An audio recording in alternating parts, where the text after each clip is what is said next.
Aku naik ojek, aku ke tempat casting. Terus aku kayak nanya tante-tante di situ kayak, tante kalau misalnya casting tuh kita ngomongnya kayak gimana sih? Konstruksi sosial yang dibangun kayak laki-laki itu harus maco, perempuan itu harus begini. Iya, aku ngebully mereka karena aku jealous sama mereka, karena gue laki-laki sejati, jadi nggak apa-apa itu perasaan.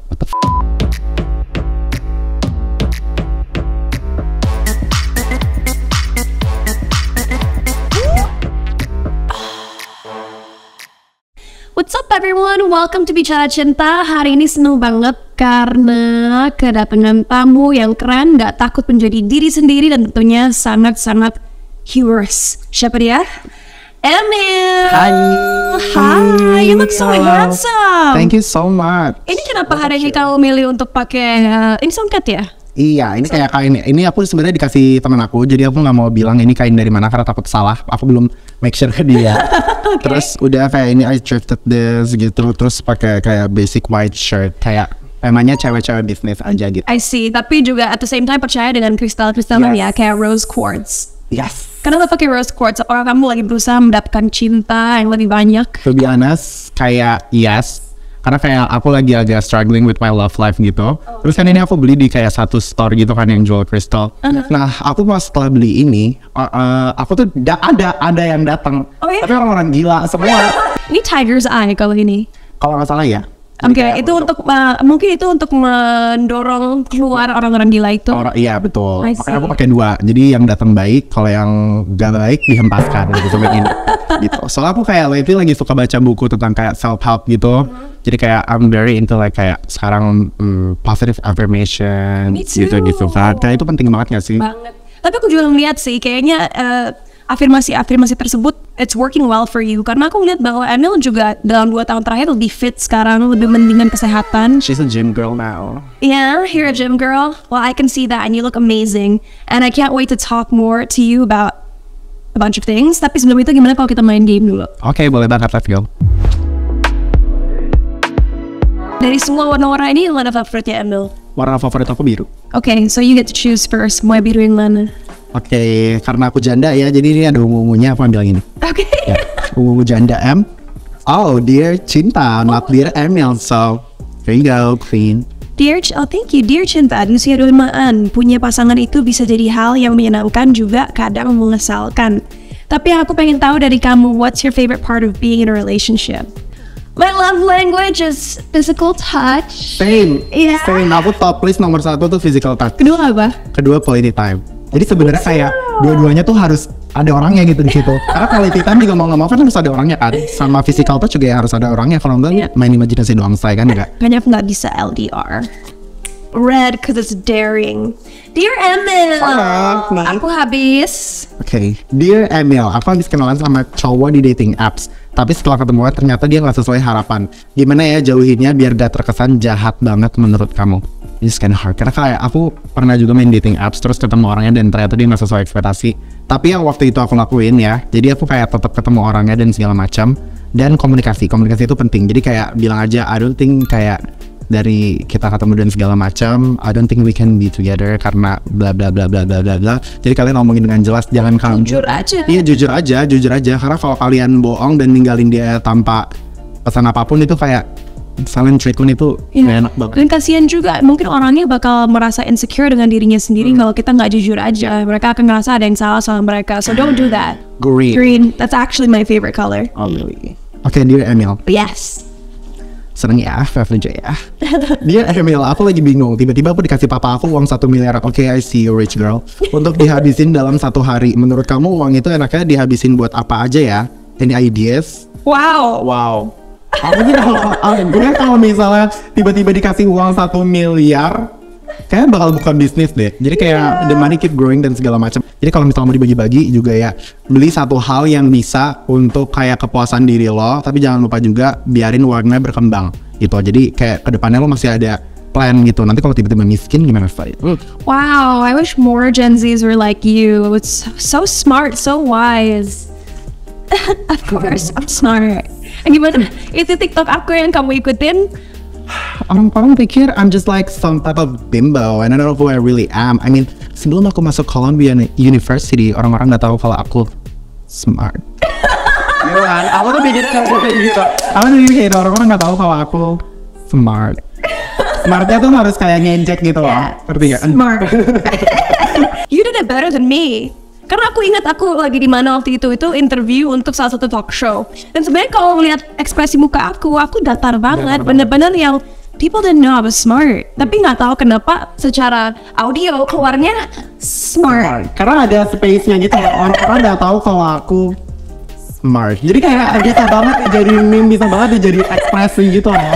Berarti gak sih? It's for you again and I don't mind. Karena ini acara bukan tentang aku. Dear ML, hidup tuh banyak kejutan ya. Ya, kadang bikin senang, kadang bikin sedih. Tapi kalau lagi dikejutin sama hal yang bikin sedih, healing terbaik versi kamu tuh ngapain? Ini mungkin aku mau ngasih tips aja buat orang-orang yang sering kayak bilang, gue kalau mau healing gue ke Bali. Jangan. Kayak gue sebenarnya nggak bisa ngejudge juga kalau lo mau ke Bali dan segala macam. Tapi ada baiknya kalau lo punya duit, mending ke psikolog ya. Karena kalau lo ke Bali, lo habisin duit dan segala macam, balik ke Jakarta, nanti mikir mau kerja apa lagi, stres lagi. Ini ke psikolog, abis itu lo sembuh. Kalau lo ke Bali, duit lo habis, gitu. Dear Cinta, finally. Aku habis nonton ulang keseruan Asian Games. Ternyata jadi atlet tuh menyenangkan ya, bisa banggain Indonesia juga. Nah, kalau kamu berkesempatan buat jadi atlet, kamu pilih jadi atlet apa, kenapa? Alright, well sebelum aku menjadi seorang pekerja seni, sebenarnya orang tua aku yang aku jadi atlet. Jadi atlet tenis kayak Sharapova atau Tiger Woods versi ceweknya, jadi golf. Kenapa? Karena dua-duanya menghasilkan. Tapi jujur, kalau menjadi atlet, aku nggak mau jadi golfer atau tennis player sih kalau boleh milih. Dulu, I like basketball and I like running. Dulu aku pelari 100 meter, 200 meter, sama 4 kali 100 meter relay. So I was a sprinter, so I like doing track. I think we've answered enough questions. Gimana kalau kita ngobrol-ngobrol, because I want to know more about you. Let's go. Let's go. Spill the tea. Alright, now that I know more about you, aku pengen kasih tahu. Sebenarnya aku udah kenal sama Emil mungkin 2 tahun lebih lewat HP tapi. Yeah, I know, but still kayak Cinta Laura nonton gue nyet. And let me tell you, aku nonton konten-kontennya Emil waktu pandemi lagi parah-parahnya tahun 2020-an. Dan pada saat itu, ya karena bosen aku jadi sering nonton TikTok. Dan aku mikir pada saat itu ke diri aku sendiri, wow, ini TikToker Indonesia pertama yang humornya aku ngerti. Karena aku ngebawa humor aku tuh sebenarnya juga dari video-video orang luar kan.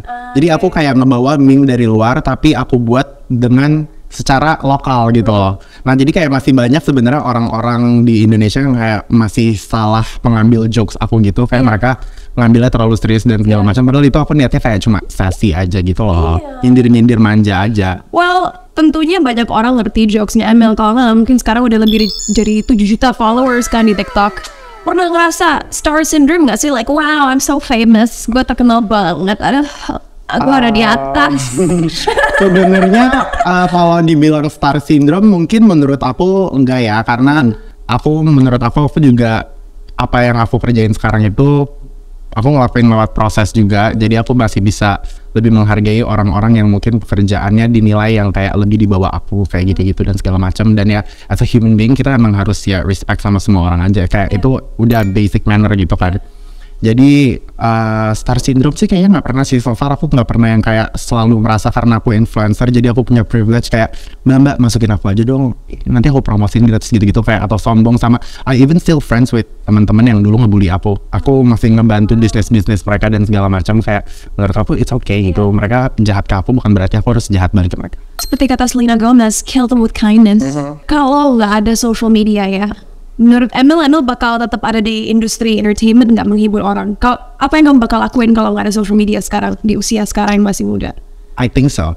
Okay. I have a tattoo di sini, superstar. Okay. Karena I always wanted to be a star gitu. Jadi dari dulu, ini sedikit cerita ya. Yeah. Jadi pas dari SD itu, kelas 3 SD, kayak waktu itu tuh lagi zaman-zamannya sinetron tuh lagi kayak nge-hits-hitsnya kayak Prilly dan segala macam, itu lagi kayak heboh banget dan segala macam. Jadi geng-gengan komplotan ibu-ibu tukang gosip pagi sampai siang ini di sekolah aku kayak anak-anak nanti pulang kita ada casting ini ya, semuanya pada ikut yuk satu kelas kayak gitu. Nah dan mama aku itu bukan tipikal yang ikut gosip sama ibu-ibu kan. Yeah.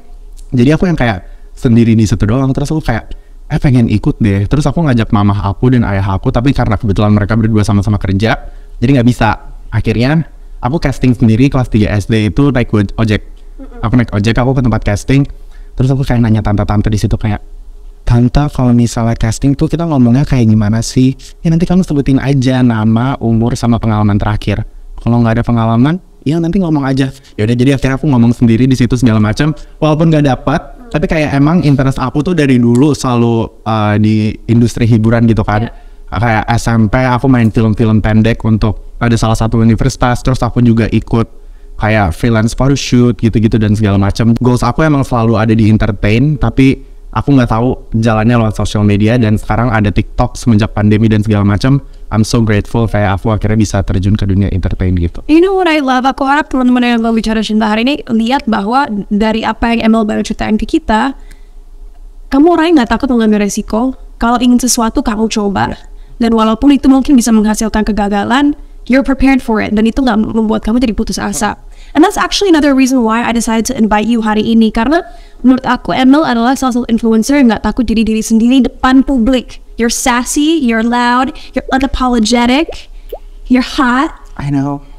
I don't say thanks, I say I know, because that's a statement, not a compliment, right? Yes, that's good. It's good that you know. Tapi kadang masyarakat nggak bisa menerima itu. Apapun yang ada di luar norma dalam masyarakat kita kadang-kadang nggak bisa diterima.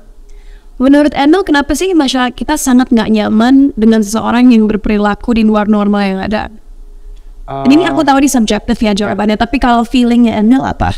Kalau menurut aku karena adanya ya itu stigma-stigma dari dulu, konstruksi sosial yang dibangun kayak laki-laki itu harus maco, perempuan itu harus begini, ini yang stigma-stigma, perempuan tuh harus ikutin suami, laki-laki itu harus lebih kuat, laki-laki itu gak boleh nangis dan segala macam. Adanya stigma-stigma itu yang kayak ngebuat ngebentuk pikiran-pikiran orang-orang sekarang tuh kayak gue duduk kayak gini aja tuh salah gitu. Jadi kayak aduh lu kok kayak gitu sih, nggak maco banget ya, like aku dulu maco. Exactly, aku dulu duduknya kayak gini, aku gak akan pernah geng sekarang. Tapi dulu aku duduknya gini, terus mama aku yang cinta. Jadi sekarang lalu rapat ya. Tapi ya, you know what? I agree with you. Dan satu lagi ya, ini dari sisi psikologis aku harus ngomong. Aku rasa, ini aku bukan menghakimi siapa-siapa. Kadang-kadang orang-orang saat terancam cara berpikir mereka dan cara pandang mereka terhadap dunia, mereka jadi merasa terintimidasi dan marah. Akhirnya untuk melampiaskan kemarahan itu, mereka memilih untuk menindas orang lain karena itu membuat mereka merasa berkuasa. Padahal pada akhirnya mereka tetap merasa sebal dan mereka tetap merasa bahwa mereka tidak bisa menjadi diri sendiri. Sebenarnya itu berdasarkan rasa iri. They're jealous, mereka nggak bisa jadi orang yang mereka irikan. Akhirnya keluarlah kata-kata jahat yang nggak membantu siapa-siapa. Exactly, itu aku juga paham itu banget karena dulu aku waktu SMP aku tuh kan nggak ada kerjaan ya. Jadi dulu ada social media namanya AskFM. Aku tuh suka ribut sama orang-orang. AskFM. Iya sih, dulu ada AskFM. Terus habis itu kayak dari zaman dulu kan sebelum ada selebgram tuh udah ada namanya Seleb AskFM.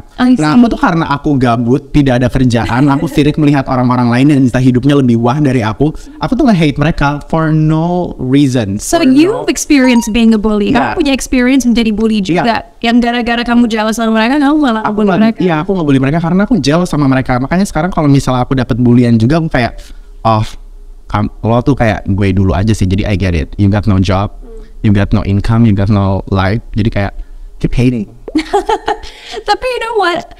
Aku rasa nggak dari dulu Emil punya confidence yang sekuat ini. Aku pernah baca bahwa Emil pernah dibully saat SMA sampai ingin merubah diri sendiri supaya bisa diterima oleh lingkungan Emil. Apa yang bikin Emil dulu dibully dan apa yang membuat Emil dulu pernah ingin merubah diri sendiri? Jadi iya itu benar. Jadi waktu aku masih SMA itu aku dibully karena ya of course sisi feminim aku yang lebih menonjol gitu dibanding sama laki-laki yang lain yang ada di sekolah aku. Dulu lagi 17-an aku datang dengan full blush on, lip gloss dan segala macam. Terus yang lain kan kalau olahraga pada suka, cewek-cewek tuh suka bawa ini gak sih, kayak shopping bag itu buat ngisi baju gantinya. Nah shopping bag aku itu Victoria's Secret yang pink. Jadi aku keliling kayak misi gue mau ganti baju gitu-gitu. Dan ya of course kayak sama teman-teman aku, sama cowok-cowok di kelas aku tuh kayak akhirnya dibully-bully dan segala macam. Bahkan kayak mereka sempat ada yang dorong-dorong kayak udah fisik dan segala macam. Tapi take notes, kalau fisik aku bales. Jadi kayak if you touch me bitch, kayak I'm gonna punch you back gitu. Kayak kalau udah nyakru gue bales lah, gila. gitu-gitu dan segala macam. Tapi karena banyaknya omongan-omongan itu tuh ngebuat aku kayak aku mencoba untuk fit in sama sekolah teman-teman yang ada di sekolah aku. Akhirnya aku mencoba kayak aku mengganti gaya aku juga kayak udah mulai nggak dan biasa aku sekolah kayak ngalis gitu-gitu dan segala macam, tapi akhirnya aku nggak dandan dan segala macam biar aku bisa kayak lebih diterima aja, karena gimana pun kayak dulu yang aku rasain itu dibully terus dengan aku yang hari Senin sampai Jumat selalu ke sekolah, itu tuh capek banget gitu loh, selalu dapat bulian kayak gitu. Jadi aku faking myself dari aku kelas 2 SMA sampai aku lulus SMA kelas 3 gitu. Dan berpura-pura jadi sesuatu yang kamu bukan membuat kamu bahagia atau malah membuat kamu semakin terpuruk? Makin terpuruk. Apa yang membuat Emil akhirnya sadar, you know what, aku gak akan pura-pura jadi orang lain lagi dan aku ingin menjadi orang yang lebih confident. Bagaimana Emil membangun confidence itu dan bisa menghiraukan kata-kata buruk orang lain? Karena kan sering banget aku rasa orang-orang di TV atau di interview seperti ini ngomong, yeah, you know, you just have to ignore the haters. Tapi ada proses untuk bisa ignore mereka, nggak langsung oke, aku ignore, I'm confident now. Proses buat Emil gimana? Prosesnya ya itu, karena dari kecil itu aku selalu kayak menerima itu sampai aku SMA dan segala macam, kayak you know what, kayak aku bakal keep doing what I love gitu-gitu dan segala macam. Jadi sebenarnya proses sih, bahkan sampai sekarang kalau dibilang aku nggak insecure juga nggak, aku juga sampai sekarang masih ada rasa-rasa insecure dan segala macam. Tapi the thing about insecure itu kayak no one know if it's real or not gitu kan. Jadi kayak you just have to fake it until you make it gitu. Jadi kayak ya udah nih buat confidence aja dengan aku selalu memberi afirmasi positif kayak no you're a bad bitch dan segala macam kayak gitu-gitu. Jadinya ya lama-lama ada mindset nggak peduli, dan mindset nggak peduli itu menurut aku agak penting sih. Kayak just be selfish, it's okay selama tidak selfishnya yang nggak merugikan orang lain gitu-gitu. Dan ingat guys, kalau kebahagiaan kita terpaku oleh persepsi orang lain terhadap kita nggak akan pernah bisa bahagia, karena selamanya nggak akan satu orang pun dicintai oleh setiap umat manusia. So you gotta learn to love yourself dan mengerti bahwa kamu memiliki value apapun kekurangan kamu. And I think that's what you've learned. Ya, betul. Nah, there was something that I found yesterday waktu lagi nge-research soal Emil. Emil sempat ngomong di social media soal laki-laki sejati, and I was like, oh my god, aku suka banget sama statementnya Emil. Kira-kira apa yang nge-push Emil saat itu ngomong soal apa artinya menjadi laki-laki sejati, dan kenapa bisa punya prinsip seperti itu? Oke, jadi sebenarnya itu kan laki-laki sejati gitu kan. Jadi kayak aku sebenarnya menyindir salah satu video gitu karena ada orang yang kayak dia tuh membenarkan nggak apa-apa mukul cewek, yang penting gue laki-laki sejati. Terus habis itu aku kayak ngebales, what? Itu kayak kekerasan itu mau dinilai dari kiri kanan atas bawah itu salah. Sedangkan kayak aku mau menjadi kayak laki-laki yang kayak gimana pun, itu hak aku. Itu kebebasan aku untuk memilih aku mau kayak gimana gitu. Jadi kayak it's nggak value to value lo membandingkan kekerasan dengan gue yang mau jadi kayak gimana gitu loh. Aku menjadi kayak begini itu tidak merugikan siapapun. Sedangkan lo mukul cewek ya lo merugiin orang banget lah, itu salah, itu kekerasan gitu loh. Jadi kan mukul siapapun, mau cewek, mau laki-laki, mau pokoknya manusia apapun, it's wrong. Bentuk kekerasan itu kan salah kan. Makanya kayak lo nggak bisa bandingin kayak gitu, apalagi dengan membuat stigma kayak oh karena gue laki-laki sejati jadi nggak apa-apa itu kekerasan. No gitu. Ya jadi karena video itu aku speak up tentang hal-hal kayak gitu, karena banyak banget yang ngebuat kayak oh laki-laki sejati, gue laki-laki sejati nggak apa-apa kok. Kemarin ada my sister, dia ternyata hamil tanpa dikasih tahu sama siapapun, dan laki-laki ini nggak mau bertanggung jawab. Jadi aku juga taunya saat adik aku bukan hamil, tapi hari H saat dia mau melahirkan. Orang pertama yang dia telepon itu aku. Dia ngasih tahu dan segala macam. Aku panik banget, aku nangis, aku langsung samperin ke rumah sakit. Terus aku tanya, terus tahu cowoknya siapa? Iya, aku tahu cowoknya siapa dan segala macam. Terus dia kemana? Dia nggak mau tanggung jawab. Kayak si laki-laki sejati dari mana gitu, kayak kadang laki-laki tuh ya dia cuma bisa ngelakuin tapi nggak mau bertanggung jawab, karena ternyata walaupun otaknya lebih besar dari penisnya, tapi penisnya yang lebih banyak bekerja ya gitu. Jadi ya udah aku kayak okay, you don't need any help dari cowok itu, you got me, you got Emil Mario.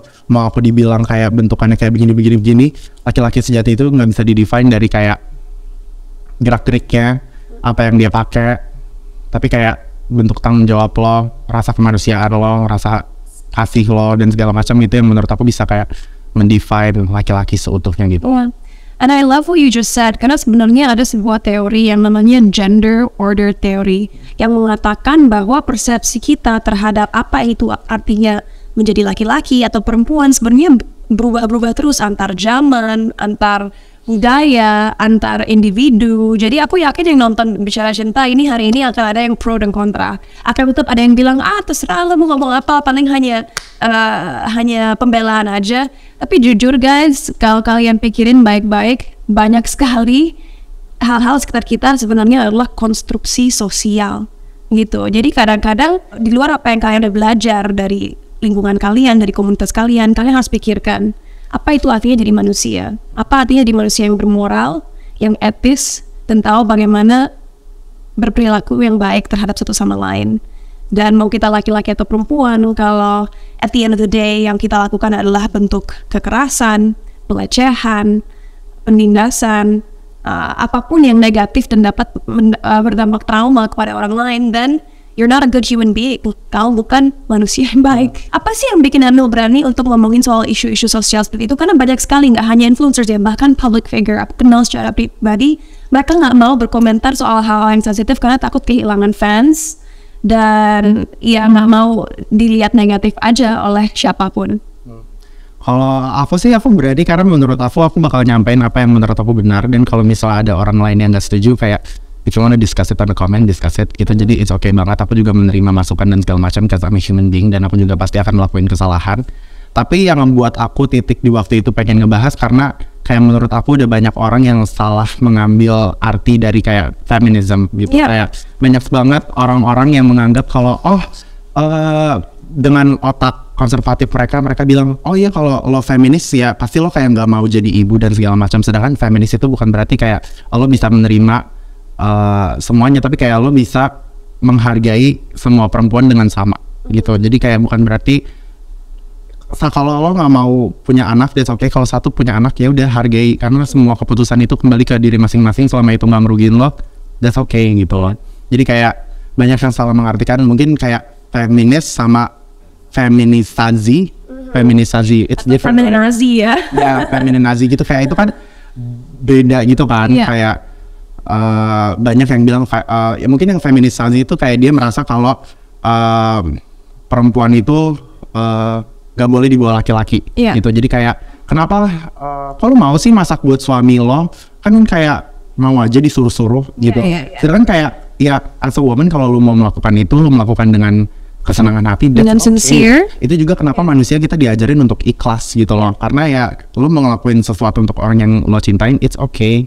Nggak ada pengaruh dari karena masyarakat bilang lo inilah itulah gitu loh. Jadi tolong dibedain, kayak karena adanya orang-orang yang salah nangkep tentang feminis gitu zaman dulu, itu yang membuat aku jadi kayak pengen speak up gitu loh.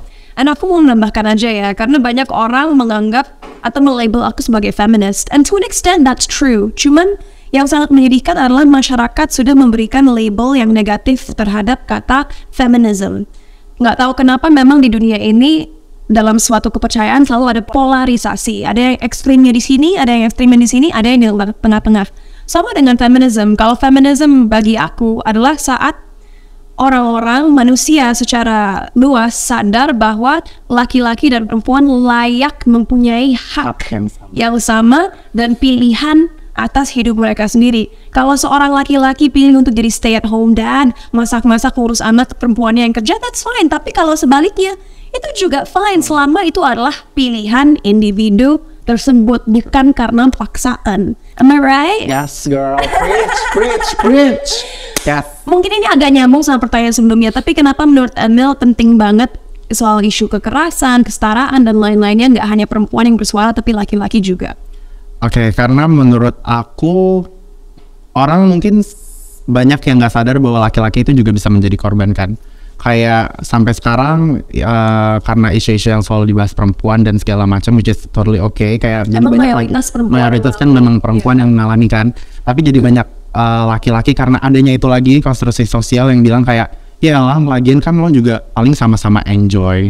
Kayak ya lah kan harusnya lo bisa ngelawan, lo cengeng lah kayak gitu-gitu. Itu yang membuat mereka ngerasa jadi kayak nggak berani untuk speak up gitu loh. Jadi aku sebagai laki-laki juga ngebahas hal kayak gini, kayak untuk bilang juga ke laki-laki kalau lo ngalamin sexual harassment, it's okay for you to speak up gitu. Gak apa-apa banget ngomong, kayak lo gak akan dinilai lebih rendah atau apapun. Jangan mau ke bawah karena konstruksi sosial yang bilang, ya kalau lo dilecehin sama perempuan ya udahlah, nggak usah bahas lah, nggak usah apalah, kan toh kan juga enjoy.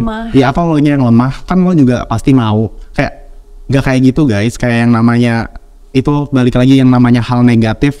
Gak mungkin ada orang yang pasti enjoy yang namanya dilecehin, dibully, dibenci dan segala macam hal-hal yang negatif itu. Gak mungkin ada yang enjoy mau perempuan mau laki-laki.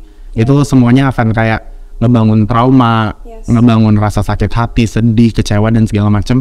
Jadi speak up, it's okay. If you're a man, it's okay. And speak up untuk generasi selanjutnya, karena mungkin ini bukan cerita yang boleh aku ceritakan karena ini milik orang lain. Tapi ada teman aku laki-laki yang sempat dilecehkan saat masih SD, dan itu dilecehkan oleh laki-laki juga ya di sekolahnya. Tapi karena lagi-lagi nggak ada yang percaya sama dia laki-laki, dan orang mikir masa sih anak-anak bisa ngelakuin aksi seperti itu, akhirnya nggak ada yang percaya sama dia. Dan sekarang sampai dia udah dewasa, dia sangat terdampak kejadian itu. Dan dia hanya bisa cerita sama orang-orang terdekat, dan sampai sekarang nggak mencari bantuan karena dia udah ngerasa, oh it happened 20 years ago anyway, what's the point? Tapi dampak traumanya itu selamanya guys. So jangan biarkan generasi selanjutnya mengalami trauma yang mendalam, karena gimana mereka mau jadi penerus bangsa kalau mereka sendiri punya luka-luka yang nggak pernah bisa mereka sembuhkan. You know, when I talk to you, kedengaran sekali, and I'm sure teman-teman di rumah juga bisa lihat dan dengar bahwa Emil sangat educated dan punya sisi serius. Kalau boleh tahu ke depannya, apakah Emil selalu hanya ingin bikin konten yang lucu, yang semua orang relate, atau mungkin punya plan, oh suatu hari pengen deh karena platform aku udah besar, aku will lakuin ini atau menyuarakan ini. Do you have future plans to do something else other than comedy? Sebenarnya di komedi aku selalu menyelipkan sebenarnya edukasi cuma tanpa orang sadari gitu loh. Aku kayak suka ngebahas kayak, aku mungkin mostly ngebahas tentang kayak perempuan tuh kayak begini, tapi itu tuh ada tujuannya gitu loh. Aku tuh ngajarin kayak, oh Anda tahu perempuan yang tipenya kayak gini, Anda tahu laki-laki yang tipenya kayak gini. Jadi kayak aku tuh selalu mengajarkan kayak ada perbedaan gitu loh. Jadi aku ngebahas tentang hal-hal yang relatable karena aku yakin banget setiap orang itu beda-beda gitu, dan nggak semua orang akan nerima itu, tapi ada beberapa kotak-kotak orang yang bisa nerima itu. Jadi kayak aku seneng banget banyak yang sekarang suka sama aku dan segala macam. Jadi happy aja sih. Tapi kayak sebenarnya plan-plan di kedepannya aku belum tahu. Tapi mungkin aku akan tetap bikin video-video lucu, dan aku mungkin akan lebih selip-selipin lagi hal-hal yang edukatif gitu. And that is so Gen Z. Lucu deh Emil baru ngomong gitu. Kemarin aku baca di berita bahwa cara Gen Z memberikan kritik sosial zaman sekarang adalah melalui humor. Karena itu membuat orang nggak terintimidasi. And I think that's true and that's smart. Wow, I wish I was funny. You are funny in a chatty way. Kayak kita mungkin minta paham, tapi emang ada beberapa orang yang tidak bisa mengerti selera humor kita gitu kan. Iya. Yeah, I know. Tapi now for the moment of truth, dan mungkin ini agak sensitif, jadi Emil jawab sebisanya aja, aku gak akan maksa. Tapi kadang-kadang orang yang kelihatannya di luar bahagia dan bisa memberikan kebahagiaan bagi banyak orang juga orang-orang yang paling terluka.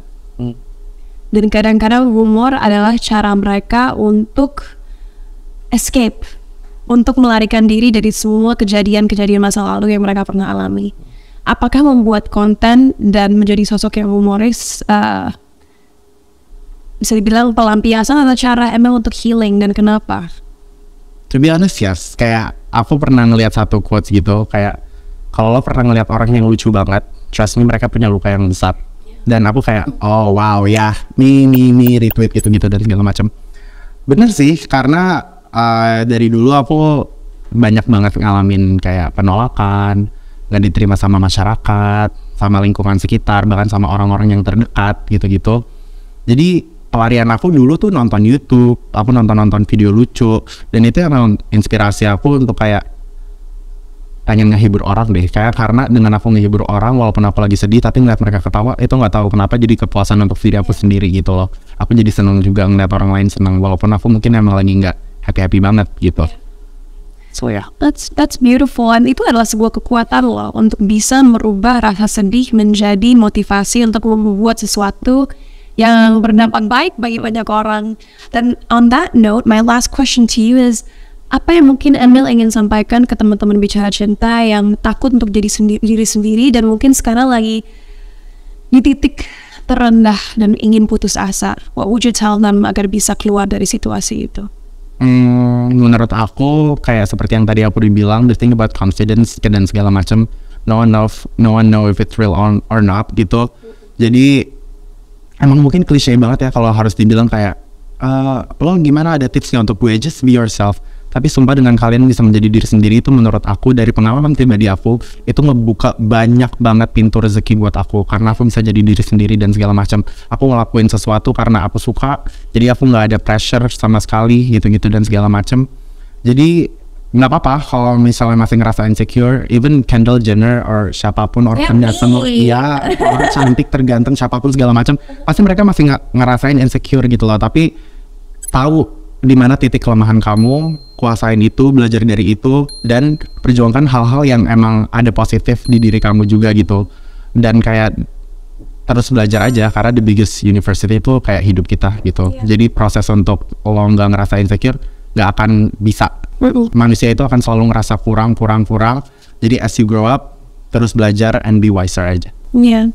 Dan untuk mengambil kesimpulan dari apa yang Emil baru bilang, guys, orang-orang nggak akan pernah tahu kalau percaya diri kalian itu asli atau dibuat-buat. Tapi ya udah, just be confident. Jauhkan diri kalian dari orang-orang yang tidak membantu kalian untuk maju dan membangun diri sendiri.